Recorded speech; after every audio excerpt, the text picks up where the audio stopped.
The streets of Paris, Berlin, and Brussels are overrun by illegal and aggressive Islamic migrants. In Western Europe, it is already too late to save the situation, but many countries, especially in our region, can still defend themselves against the wave of migration.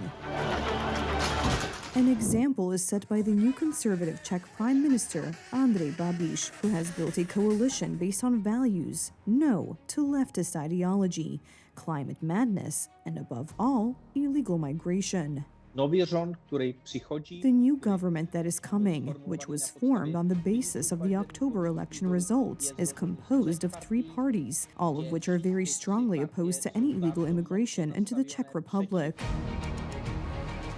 His compatriots think similarly, as they do not want the beautiful and peaceful streets of Prague and other cities to be turned into a battlefield by Islamists.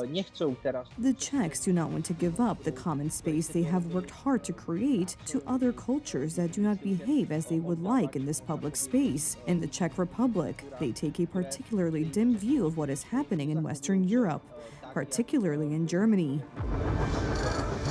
A completely different attitude is taken by Polish Prime Minister Donald Tusk, who, to the applause of Ursula von der Leyen, is bringing illegal immigrants from Germany behind the backs of Poles, and the real wave is yet to come to mislead voters. Only after the parliamentary elections in 2027, he will exclude Poland from the relocation mechanism.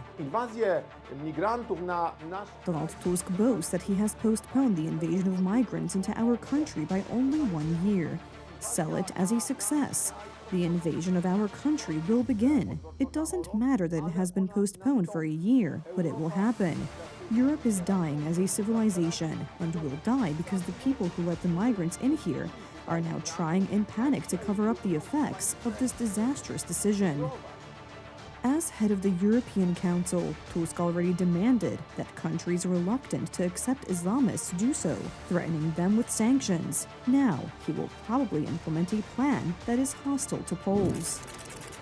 Brussels is already interfering with the security of Poles. In November, the EU agency Frontex stopped the deportation of 10 Pakistanis from the airport in Rzeszów to Islamabad. Officials said that this was in the best interests of the immigrants, although they did not even mention the interests of Poles. Under the rule of Donald Tusk, who is obedient to Berlin, Poland may become an arena for a migration scenario written by left-wing liberal leaders.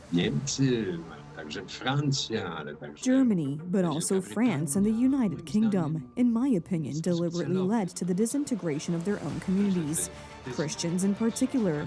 The invasion of Muslims and the insolent behavior of some of them is extremely dangerous. I hope that this will not be the case in Poland, and that we will defend our country against illegal migrants. Murders, beatings, thefts, and robberies are now commonplace in many neighborhoods dominated by Islamic immigrants.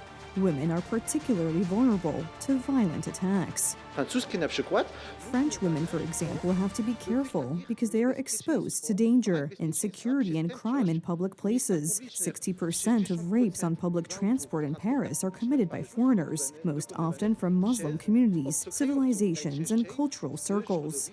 Ordinary French, Belgians, and Spaniards are fed up with the aggression of illegal immigrants and are increasingly taking matters into their own hands. Similarly, the British, ruled by liberals, are taking to the streets en masse to defend their own culture, their own flag, and their own citizens. Listen to how beautifully the British speak about Poland, which has not yet been flooded by the wave of migration. Cześć, dzień dobry. Dzień dobry. What was your Christmas lights turn on in Warsaw? It was beautiful, absolutely beautiful. What was ours like in London? What was ours? Yeah, the Independence March, but what was your Christmas celebration in Warsaw was beautiful this year. What was ours like in London? Pathetic, embarrassing, embarrassing.